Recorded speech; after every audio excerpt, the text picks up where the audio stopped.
Welcome back to Real Estate Radio with Damon Gattier of Damon Gattier and Associates Realtors, powered by Real. I'm Brett Sharp. He's Damon. If you want to reach Damon, you can go to listwithdamon.com. I want to make sure I get that in there. Listwithdamon.com. Damon, we were talking about you being in Vegas because when I need to get a hold of you, I need you to answer my call or answer my text. I know you're in an important meeting in Las Vegas with the Zillow people, but next time I just need you to be there like when I'm ready. I always respond to you in a timely manner.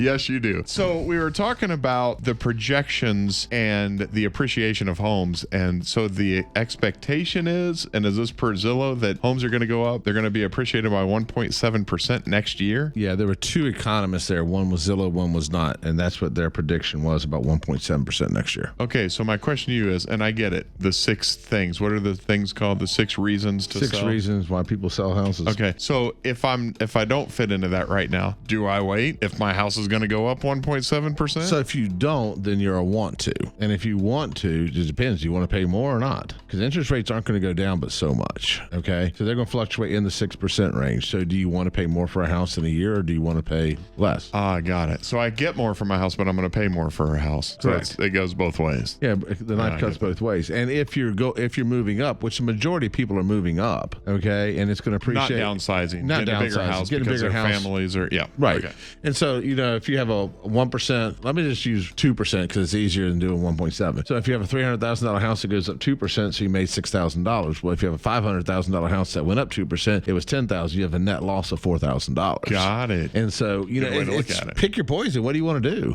I want to buy lower. I mean, the goal of everybody is to sell high and buy low, but historically, it's very hard to do that in real estate. It's easier to do that if you have something highly desirable and what you want is not so desirable. So let's pretend like I was half listening last segment. Mm-hmm. Tell me about what the predictions are interest rate wise. Interest rate that they're going to stay in the low 6 range. Low 6 range. Low 6 range. So what does that mean for me as far as buying a home? That means it's going down a little bit more, right? It's going to stay in the range it's in. Okay. It's going to stay in the range it's in. And I say this, I've said this for years. If you want to buy a house, go buy a house. I've also said, if you want to buy a house and pay for it like you want it. And what I mean is I see a lot of people find a house they want and then try to get a deal on it. You get deals on stuff you don't want. Does that make sense? Yeah. Like I buy houses all the time. Okay. Closing on 4 today. But I buy houses that I'm not going to live in those houses. I'm going to buy them and fix them. And so I get a better deal on them, but they're not what I'm going to live in, okay? When you buy a house that you want to live in, you want to put your family in, you want to put your significant other in, pay for it like you want it. And we see so many people, they lowball, they make the seller mad, now the seller doesn't want to deal with them, and we have a shortage of houses right now, and so if you make a seller mad, it's really hard for you to circle back and get that house. I know you know this because you are my real estate agent, but Hannah and I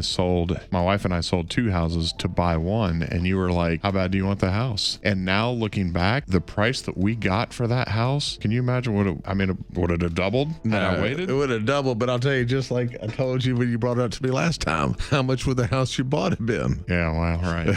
That's what I'm talking about. Yeah. I'm saying we got into that house for a price that now, oh my gosh, there's no way we could afford that house now. It would be probably 60 or 70% more now. Yeah. And what's funny is the house you sold would probably be 100,000 more now, but the one you bought a house with acreage, and acreage is highly sought after right now. And so, your house would probably be 60 or 70% more than the one you purchased right now, which would put it in the realm of, do I really want how bad do I want this thing? Yeah. I want to get back to your trip to Vegas, but just for my own personal information, my own personal curiosity, I did not play craps. No, they're talking about putting a solar farm on the field next to our field. What does that do to me? Does that depreciate the value of my house? That does not help the value of your house. Okay. That's almost akin to painting a double yellow line on the road in front of your house. It's hard to say what it does, but it's in the not good category. Gotcha. Okay. Yeah, that's kind of what I would if I were you, I'd get very involved in making sure that did not happen. Gotcha. Okay. So homes appreciating, predictions about interest rate. What else was in this? Did they talk about AI at all? Because that seems to be a pretty common thing. They talked about AI, but let's back up for 1 second. They talked about consumer sentiment, and that's what you and I are talking about right now also consumer sentiment. Consumer doesn't like the market. The consumer does not like the market. The consumer wants pricing to go down. They want interest rates to go down. They want what was, what not what is. And what they talked about is how we as industry professionals have to start talking to the consumers, talking to the public, and letting them know that what is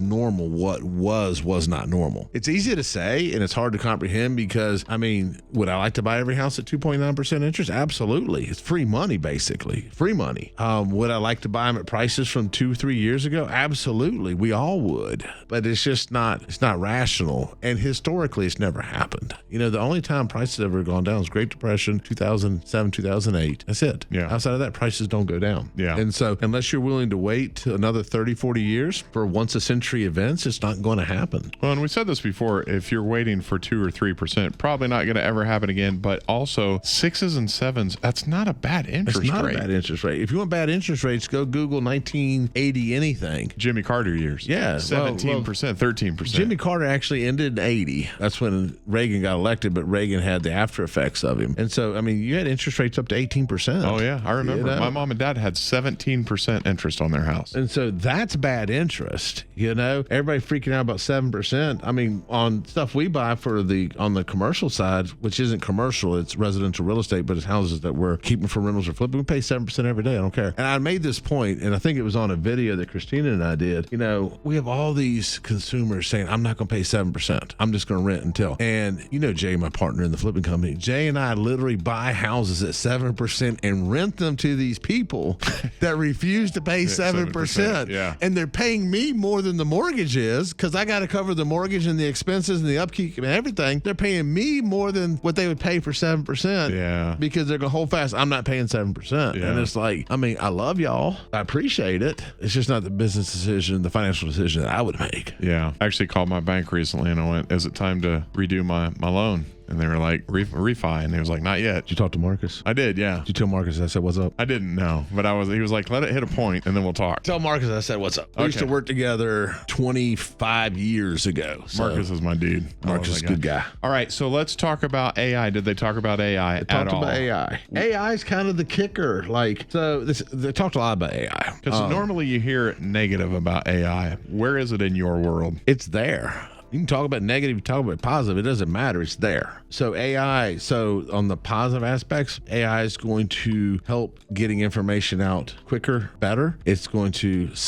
hopefully at some point make it more accurate. Right now, so all things that we do in real estate, there has to be a human element. And what it means is you can use AI to create stuff. You can use the AI to write stuff, but a human has to go double check it because more often than not, what AI does has inaccuracies in it. What I heard, what I learned from my AI meeting is it's called human in the loop. Yes. You got to have a human in the loop because AI is going to get you an answer. Correct. Vet itself doesn't know if it's going to be it's going to get you the best answer it can possibly get, but it needs to be vetted. But the human in the loop, and they said the exact same thing, but the human in the loop can't be a copy and paste. Right. It can't be that the human copies it out of here and pastes it in here. You have to actually vet the stuff. So it can dress it up. It can make it a little sexier. It can make it, more attractive, but you still have to sit there and read it and make sure it's accurate. So that's one part of AI. The other part of AI, which is the zinger that nobody wants to talk about, and it's what nobody knows what's going to happen, is what it's going to do to the job market. And the reason is, and two examples. Because it's taking jobs. It's taking jobs.